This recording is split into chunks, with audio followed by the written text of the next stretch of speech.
ఈ ప్రదేశం బొప్పూడి పొలిమేర. ఈ పొలిమేరలో వినాయకుడి స్వామి గుడి ఉంది. అలాగే ఇక్కడ దర్గా కూడా ఉంది.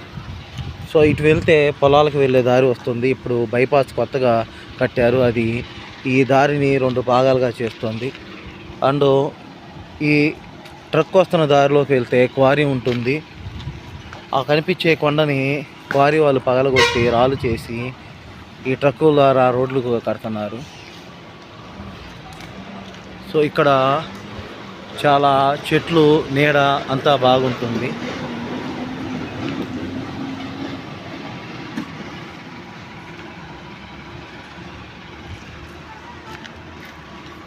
సో ఇది వినాయకుడి గుడి ప్రాంగణము.